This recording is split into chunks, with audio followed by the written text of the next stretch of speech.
Chris Sewell here, baseball card collector, investor, dealer in that order. Welcome everyone. Story time today from the Files of Adventures in Card Dealing. Today's a story of a purchase I made in 2016, one of my larger purchases that included a complete T206 set from 1909 to 1911. When I say complete, it did not have Honus Wagner, unfortunately, but basically everything else, and had some other 50s goodies in it as well. I have the financial records and all that, so I'll share that at the end. We'll go through the story in sort of the first half and how we sold through it and how we did in the second half. I also have pictures still from the actual set, so I'll include those throughout. So it was early 2016, and I was working with Jeremy Donson, who I've mentioned before. We did a lot of big deals together. Our agreement was usually that he pays for the deal, I do all the work selling it, and he gets paid back first. And once he's paid back in full, we split any profit 50-50. And this was our agreement on this particular deal as well. We got a call from a gentleman in Reno, Nevada, who claimed to have a complete T206 set. He was missing only Honus Wagner and Eddie Plank, and he also had a bunch of 50 stuff as well.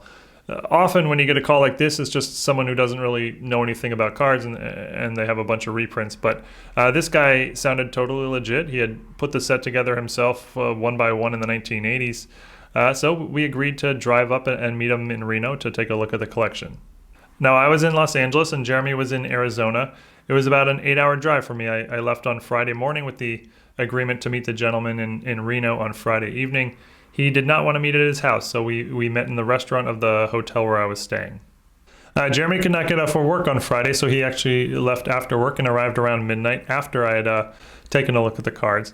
The three of us had agreed up front that I would take a look at the cards Friday night, then discuss with Jeremy in private afterwards once he arrived, and then the gentleman would come back Saturday morning to the hotel and we would make an official offer then. He had actually refused to state what his asking price was. He insisted that we would be the ones to make the first offer. This is often a red flag. You know, he may have some absurd expectation that's a total non-starter for negotiating. But in this case, he had, a truly unique item, and he came across as very reasonable on the phone. So Jeremy and I had a smaller deal lined up in Reno anyway, so we decided to combine the two and take the gamble. I arrived at the hotel around 8 p.m., pretty exhausted after a long drive, but I had done a bunch of these such drives by this point, so it was no biggie. The gentleman arrived shortly after. He's older, maybe 70, in very good health and extremely friendly. We actually hit it off right away, both being card nerds, happy to just sort of chat cards for a bit. We ordered drinks. I actually ordered dinner because I hadn't eaten after the long drive. And at some point, he hands me the binder, and I take a look, and there it is. Indeed, it's a complete T206 set, minus just Wagner and Plank. This picture is the actual set itself. You can see all 4 Ty Cobb cards. The set was neatly in order in the binder and was in decent shape. Definitely lower grade, but nicer lower grade, if you will. Nothing was professionally graded. It probably overall averaged a grade of like a 2, but there were plenty of 3s and 4s, maybe a couple 5s, and plenty of 1s as well. It had the Sherry Maggi error, which I don't have a picture of. This is a stock photo of it, but it's an extremely rare card. Maybe 200 are known to exist, but the copy he had was ripped in half and heavily altered. At the time, I was not an expert on this set by any means. I had certainly sold some T206 singles in the past, and maybe some small lots here and there, but nothing approaching a complete set. So I went through the set in extreme detail, took a ton of notes. There were a variety of backs, something I was aware of, but definitely underestimated the importance of at the time. These again here are photos of the actual set. Everything checked out. The set was complete and original. He had a really nice story about how he had put it together. He had fallen in love with the set when he had just sort of randomly come across a common, some 40 years ago, and then he decided to put the set together one by one through the mail. I don't remember the exact details or how that would have worked, but they just were sort of sitting in his closet at this point, taking up space. He never really looked at them anymore. He didn't need the money or anything. It was just sort of time to sell. He also had some really nice 1950s cards, also ungraded, but mid-level condition. Normally those would have been very exciting on their own, but against the T206 set, they were sort of afterthoughts. So after I finished looking at everything, I reconfirmed with him that Jeremy's going to get in a few hours. We're going to discuss everything tonight, and then we'll all meet back at the restaurant in the morning. Jeremy's bank was going to be open until 1 p.m. on Saturday, so there was going to be plenty of time.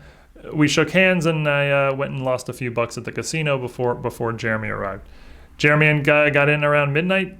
And we were probably up until, I'd say, 5 a.m. on our phones, just researching eBay sales, trying to figure out, what the stars sell for and, the values of all the different backs, trying to make sense of it. We were tallying everything, trying to decide what would be a fair offer to make. You certainly don't want to make an offer that's, way too low and is going to offend them in this situation. But at the same time, you got to leave enough room for profit. We also had to consider a little more of a risk factor than usual because, like I said, at the time, this was sort of above our pay grade. Neither of us had ever dealt with a set like this. We weren't really sure exactly how it was going to go. So you can estimate all you want, but on a deal this size, there's going to be some unexpected factors that you hadn't considered. So we ultimately decided that we were going to offer $20,000 for the T206 set. We figured that was reasonable but fair. It left enough room for profit. If it sounds low, it would be for today's standards, but this was 2016. The cards have actually jumped in value quite a bit since then. For 2016, it was reasonable.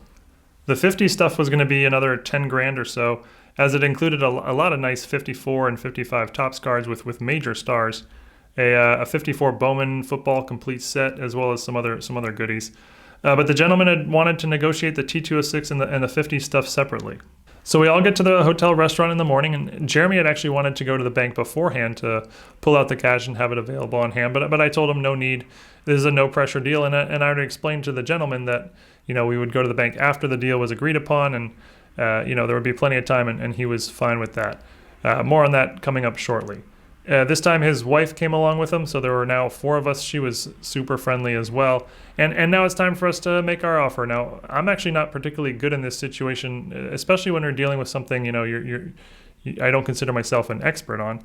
You just never know how the person's gonna react. I've had people stare me down with, icy glares as if I had just insulted their children when I made an offer. And I've also had people jump for joy after I made an offer. They're so excited they had no idea their cards were worth that much. So you just don't know how people are going to react. I mean, maybe he thinks the cards are worth, 10 times what they are, and it's game over right there.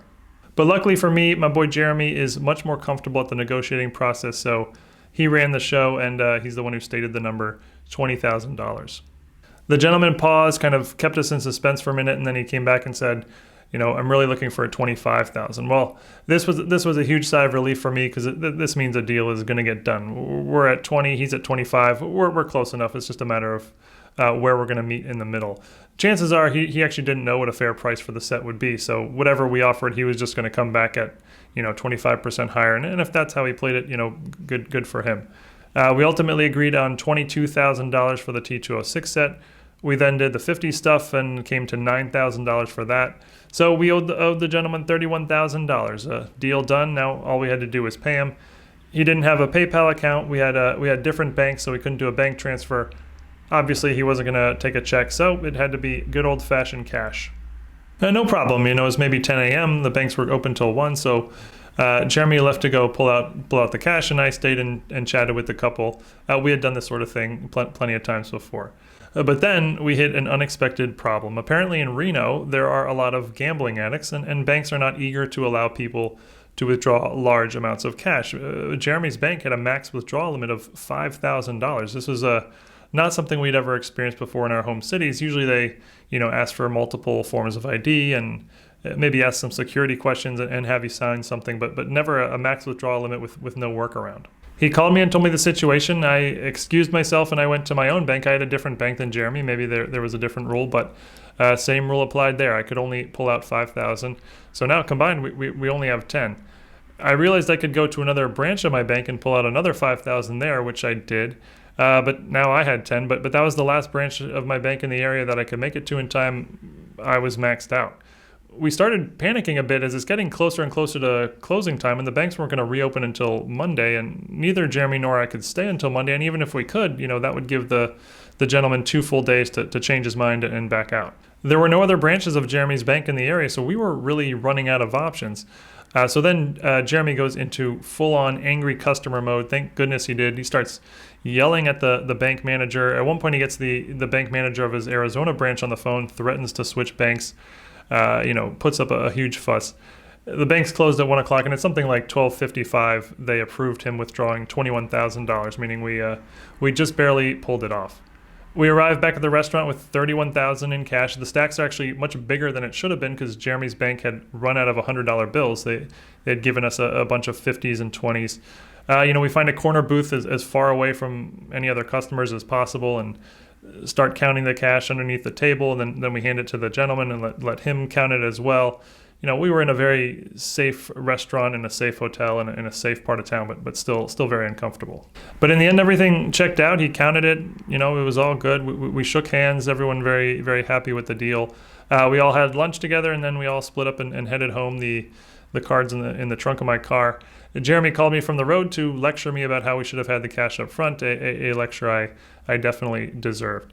About a year or so later, Jeremy and I were in Reno for another deal, and the gentleman stopped by our hotel and just said hello. That was pretty cool. But okay, how did this deal turn out? Well, like I said before, this item was sort of above our pay grade at the time. The 50 stuff I was already an expert on, so started selling that right away. My initial thought on the T206 was just to sell it as a complete set. I listed it on eBay as a complete set. This was the main photo I used for that listing. I listed it for $100,000 or best offer. I was not expecting or hoping to get anywhere near $100,000, but we weren't in a hurry, and I just wanted to see what sort of offers came in because, this just isn't something you see very often on eBay. Maybe there was a wealthy, desperate collector out there who was willing to pay whatever. It was the only T206 complete set on eBay at the time, and generally there's never T206 complete sets on eBay. After a week or two, no offers, so I lowered the price to $90. Again, no offer, so I lowered it to $80. In those first few weeks, got some interest, but no serious offers. I think we got one legit offer for like $25,000. So certainly weren't gonna take that. So then I thought maybe the problem is that nothing was graded. If someone was interested in this, they might want to, proof that the cards are original and not altered in any way. So we sent in 36 of the top stars to PSA using a rush service. When they came back, I listed the complete set again on eBay, but this time highlighting the 36 graded cards, including all the top dogs. This was the picture I used for that listing. You can see the 4-tie Cobs are now graded. But again, no takers for the complete set, no real offers to consider. So we eventually just decided we're going to split it up and sell the cards individually, which is actually what Jeremy wanted to do from the very, very start. And he was right on that one as well. We should have just done that from the jump. By going this route, we realized that it was going to make sense to grade the vast majority of the T206 cards. Even grading a common that's going to be a PSA 2 is basically worth it. A low-grade common might have sold for around $10, but in a PSA 2 holder, it's now a $30 or a $40 card. And with a $10 PSA fee, that's still a net gain. Certainly any common card that would grade better than a 2, and essentially any Hall of Famer in any grade was going to be worth sending to PSA. We ended up sending in about 350 T206 cards, roughly 70% of the set. That, of course, came with another $4,000 in PSA fees. But once the singles came back and I started listing them, they just started flying out of my eBay store, and for very high prices, current market value and often well above market value. The stars in particular were just, sold lightning quick. The commons took a little bit longer to sell through, but nothing unreasonable. The ungraded cards were basically all low-grade commons. I just made some nice lots and posted those, and those sold fine. I definitely made some mistakes along the way. The biggest one is I should have priced the stars much higher. There's just not a lot of them on the open market, so you can really command top dollar. I remember, a few of them sold lightning quick for above market value, and I remember thinking maybe we should raise the price on all these stars. But at that point, it had been a few months, and it was time to start, recouping some of Jeremy's investment. I also underestimated the value of the rare backs, which I could have probably gotten quite a bit more out of. I sort of learned that as I went. I did not appreciate at the time how much more valuable the rare backs were. There were a couple of Piedmont Factory 42s. If anyone watching is a T206 expert, you know how rare those are.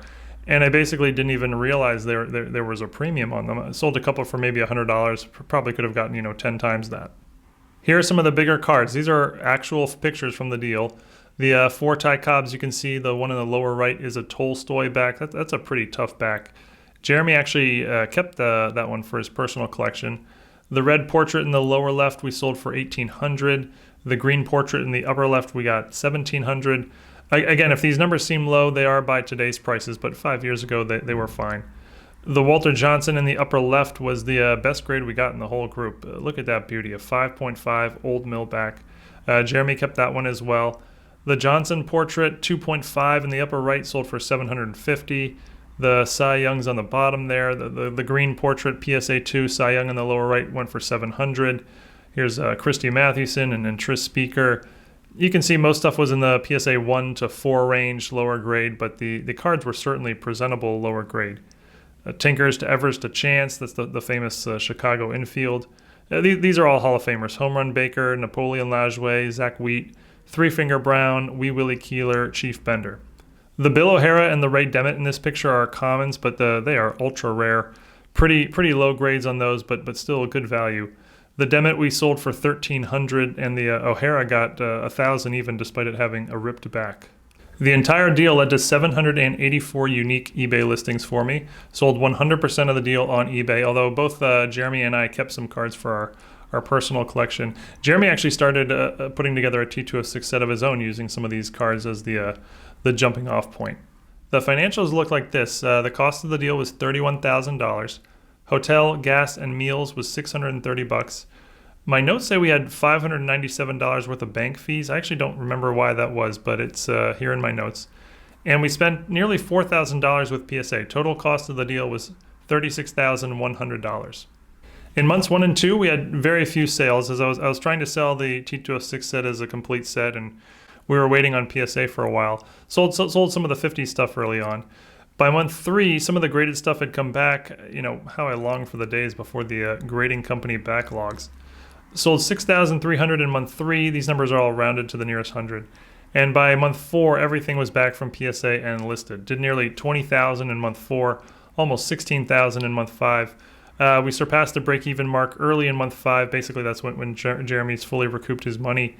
Month 6, 7,200. Month 7, 3,300. Month 8, 2,100. And then some sales trickled in for another 900. Total sales, this is all after fees are accounted for, was $59,100. A cash profit of about $23,000. But Jeremy and I both kept quite a few cards from the deal. The final profit breakdown was Jeremy walked away with $8,500 cash and about $10,000 worth of cards, almost all the T206 Hall of Famers. I made about $14,500, plus I kept about $4,000 worth of cards, which included a Hank Aaron rookie that I still have. I don't really know how many hours I put into this deal as they were spread out over many months. If I had to make a really rough estimate, I would guess I put in the equivalent of about 3 weeks of full-time work. We'll call it 120 hours spread out over the months. But again, that's totally just a guess. And remember, Jeremy's money was tied up for almost 5 months, so you have to consider that as well. Definitely could have been a little better results if I had been a little more patient selling the stars and recognized the value of the rarebacks. Underestimated that, but now I know. Overall, Jeremy and I were both very happy with the results. So that's it, the story of the only complete T206 set that I've ever owned. Hopefully the first of many. Hope you enjoyed. If you have any questions or thoughts about the deal, please leave them in the comments. As always, these stories have been very, very fun for me to relive. Appreciate it, and see you all on Wednesday for High Rollers. Thanks, guys.